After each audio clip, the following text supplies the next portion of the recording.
What's up, y'all? Welcome back to Roots and Refuge Farm. So I was planning on running to the garden to get some green beans. We're still gonna do that. And I'm kind of in the middle of cooking, so I wasn't gonna grab my camera. I was just gonna get it done. But then I looked out the window and I saw something. And I just don't think I would be a very good friend if I did not share this with you guys. So I got the camera and I'm bringing you with me. For context, Jeremiah and his friends are putting up the basketball goal. Ben likes to be underfoot when there's a job to be done, so he's out here hanging around, and he was using the leaf blower to blow all the dirt and stuff, goodness, it's very windy, off of the slab. This is our shop slab. The basketball goal is temporary. It's just going to take some months to get the shop up, and the basketball goal will be moved. Jeremiah turns around and he's like, man, Ben's really getting it with that leaf blower. And he turns around to see this.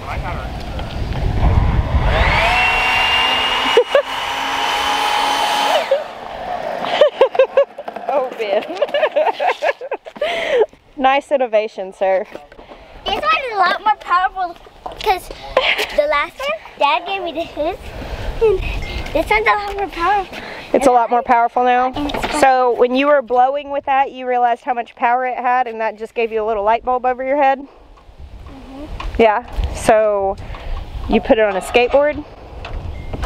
Pretty clever, sir. All right, show us one more time. There's no holes in the bottom.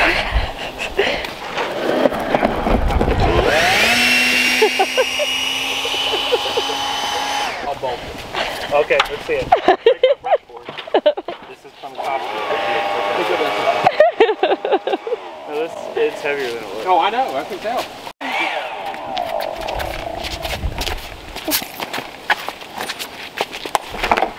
Oh, do I need to hold that? Mostly focus on keeping the top. No, you're good, you're good, you're good. Level. Hey, don't tip it lean it forward. back towards me, so it's not going towards you. So if it does fall, it doesn't fall forward. We'll give it back now. Let me get you. There you go. All right, go. All right. I'm gonna go park my thing. Hold on, I got you. I got you, I got you. Hold on, hold on. Take your time, Charlie. I got you. Don't you worry, I am. I can do this all day. I'm like, We're going to do it right the first time. All right, they've got that well covered. I'm gonna come out here and pick green beans because I'm cooking dinner. These green beans, I've talked about them multiple times this season. They're called Seychelles, S-E-Y-C-H-E-L-L-E-S, and they're very lovely. These seeds were gifted to me by a viewer that visited our farmer's market, and I have thoroughly enjoyed this variety and will definitely grow them again. So tonight I'm going to take these and I'll just like put them in boiling water for just a couple of minutes. I'm not trying to like thoroughly cook them, but soften them a little bit. And then I'm going to put them on the Blackstone. I've got some marinated beef, and I've got rice in the rice cooker. So we'll have, these will have like garlic, and I'll probably do a little bit of, I always forget what it's called. It's not soy sauce because it's gluten-free. Tamari, is that it? Anyway, I'll put some of that on them. Maybe a little, something a little sweet. Maybe a little bit of honey. Probably not a whole lot. Ooh, I could use my fermented honey. Anyway, I'm gonna saute them on the Blackstone after they've been boiled for a few minutes.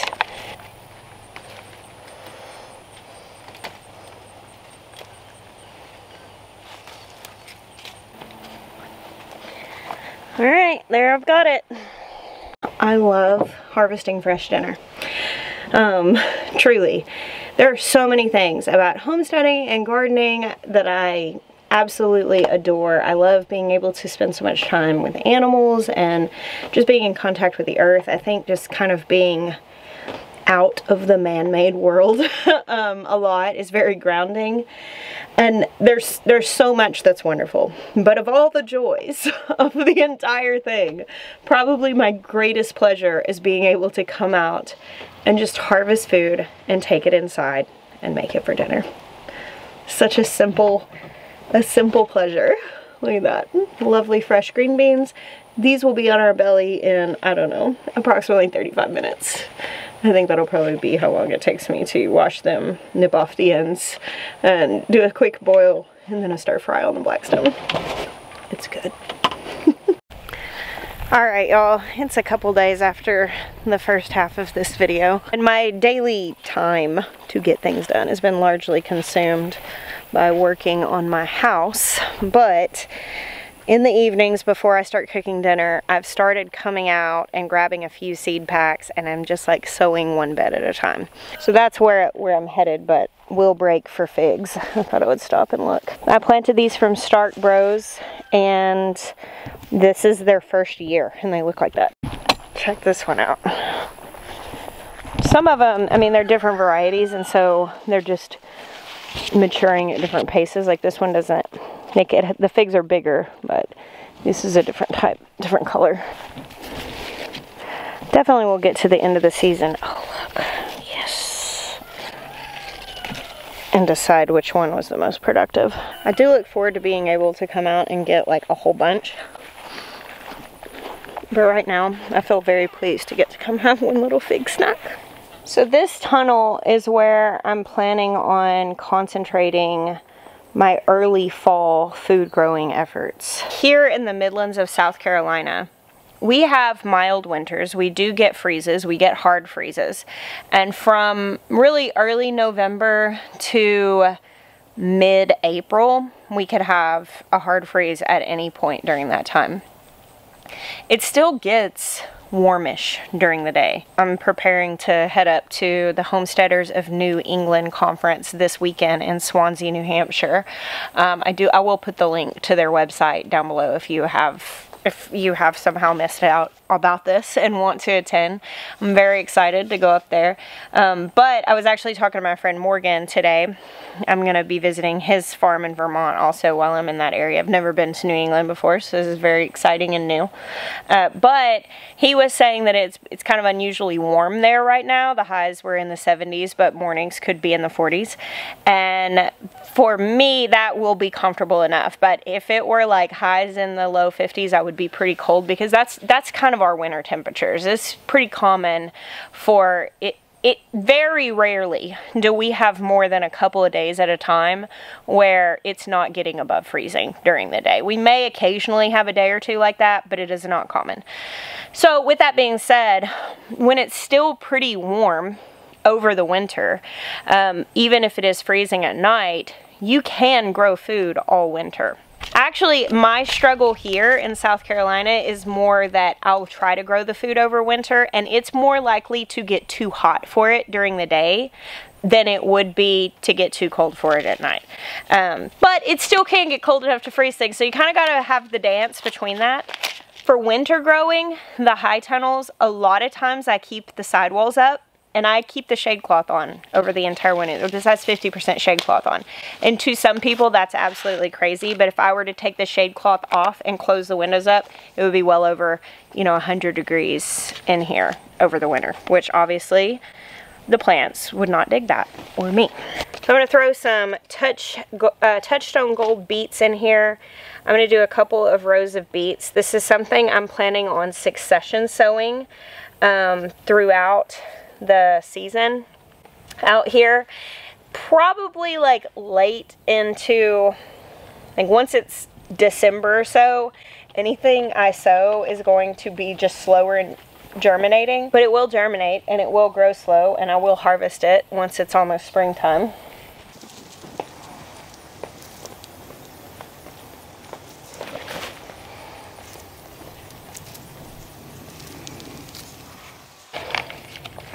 I did 2 rows. These are 12-foot beds, I think, and maybe 16 feet. Yeah, they're 16, looking at the sections in the back. So 2 16-foot rows, still have probably half the seed packet left. That's good. I should note, this soil is a little dry right now. I've got a sprinkler set up over here, and I'm going to turn it on, but a lot of times I'll go ahead and wet the soil first before I sow into it, but I didn't want to unhook the sprinkler, so I'm just going to sow first and then I'll water. I'm changing a little bit, and I've been talking about this over the last month or two. For the longest time, I didn't have high tunnels, and I didn't live in South Carolina. And Arkansas, I grew stuff over the winter in Arkansas, and with low tunnels and covers and frost fabrics, I was still able to grow quite a good bit. And even if I didn't grow the entire winter, you know, my garden went in October, and then I would start getting things back in like mid to late January that would start picking up by March. So I didn't have very much time where I didn't actively have stuff going. And then I only had the high tunnel in Arkansas, I think 2 seasons, but I didn't fully get used to really using that for seasonal eating. I've really just had the mindset of like, grow a bunch to preserve, and that's how you grow a year's worth of food. All right, down this side, I'm gonna do 2 rows of Kyoja beets. So this is a 4-foot bed, and it's gonna have the 2 rows of gold beets on one side, 2 rows of Kyoja beets on the other side, and then straight down the middle, I'm gonna do 1 row of kale. The beets are probably, let's see, I'm sowing them early September. Beets in ideal conditions take 50 days. You can start harvesting them when they're small. You can harvest them all the way up to when they get big. Especially like for the really big ones, I let mine get really big when I'm going to pickle them, because when you're cooking them like that, they get soft. And so by letting them get big, I'm getting more volume per seed than if I harvested them small. If you're going to roast them, I think they do better with the smaller ones. They may be a little more tender. It's not going to be ideal conditions because it's fall, so our days are getting shorter, it's less sunlight. So it's probably going to take a little bit longer. I'll probably be harvesting these beets, I don't know, like November, like late November, I would say. Like instead of 50 days, I would look at like 65 or so, like that, maybe a little bit. I think that's probably safe to assume. That said, the kale is also going to grow a little slower than normal. Kale plants can get really big, but by planting the kale in the middle, by the time the beets are getting big enough to harvest, that kale will be starting to like shadow them over.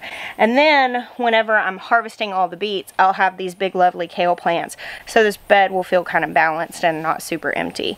I personally, just for the sake of balance, and this, you don't have to do this. I mean, I could just sow this whole bed in beets and then just harvest the beets, and then it would be an empty bed and I could amend it and start over. And some people, that makes sense. But for me, I kind of like having it so that as I harvest throughout the season, there's still balance in the beds, and it keeps my garden kind of just overall feeling more lovely to me.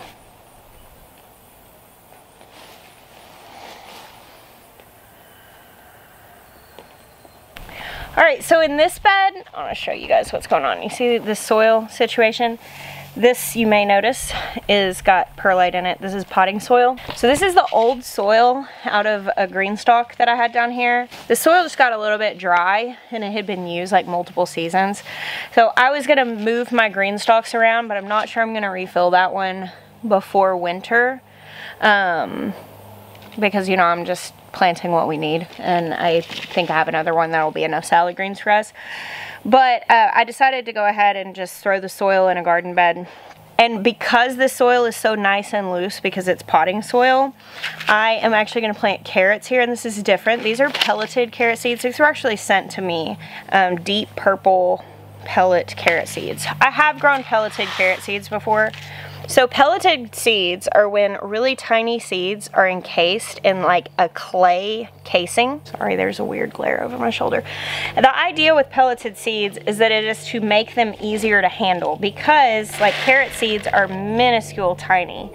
And with them being so tiny, it can make germination difficult, because remember, we always want to sow seeds about half as deep as the seed is wide. Well, when the seed is so tiny that it's hard to even pinch it in your fingers, that means that you're really just pressing it into the very surface of the soil, and that's difficult for a lot of people. Now, I did a video years ago showing how I usually sow carrot seeds, which is I usually just press them into the surface of the soil, and then I cover it with like a board. And I've seen where people have done cardboard or, you know, just different materials like that, and it all works. So I'll link that video if you want to check that out.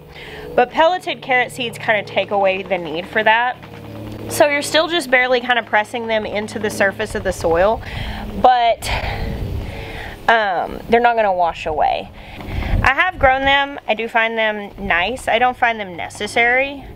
This is a really bad combination here, actually, because this soil is full of this perlite. So I cannot see these seeds. at all whenever I put them in. We like that. I think I'm just gonna do like a little section here, and then I'm going to grab some sticks or something and mark for myself where these are, because carrots do take a little while to germinate sometimes. All right, 1 1/4 beds sown. Not a lot, but it's more than I had done. I'm gonna move the sprinkler up so I can give these guys a drink. As I was saying, I don't think I finished this thought, I'm really wanting to adjust with gardening. And I'm just recognizing that the way I've been gardening is to plant just a whole lot for the sake of being able to really preserve a whole lot. And while I do like that, I like preserving food, I don't think the way that I have been gardening is necessarily allowing me to garden as efficiently, because I'm actually planting quite a lot more than we really need. And when it comes down to it, when you have to spend so much time trying to do all the preserving, like, you end up eating less of it fresh. And this year we had these amazing peaches that I decided I'm not going to try to preserve these. I don't want to add sugar to them. I just want to eat them fresh. And we just enjoyed those peaches so much. And I was like, man, what if I just approached my garden like this more? And that may be so common sense to some of you that you're like, why are you just getting there? It's because I have a one-track mind whenever it comes to setting goals and doing things. And honestly, I had in my mind, oh, I'm watering the side-by-side, hold on. All right, got it out of the way. You know, I will set a goal, and like, my goal used to be, I want to grow a year's worth of food. And the way that I had to go about doing that was to grow a ton of things and really spend the summer season heavily canning. And what I'm finding now, that I have the infrastructure, that I live in a more mild climate, is that I end up not reaching for the stuff that's canned. I end up going to the garden and harvesting what's fresh.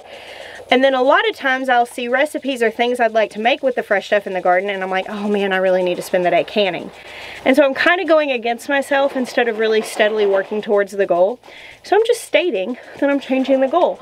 My new goal is, as I plant, like, I planted that 1/4 of that bed in carrots, because I'm thinking about, what am I going to do with this many carrots? I could take some of them, peel them, cut them up, roast them with some oil and paprika and salt, roast them down till they're soft, splash them, glaze them with some maple syrup, and then sprinkle some feta cheese on them. Oh, so good.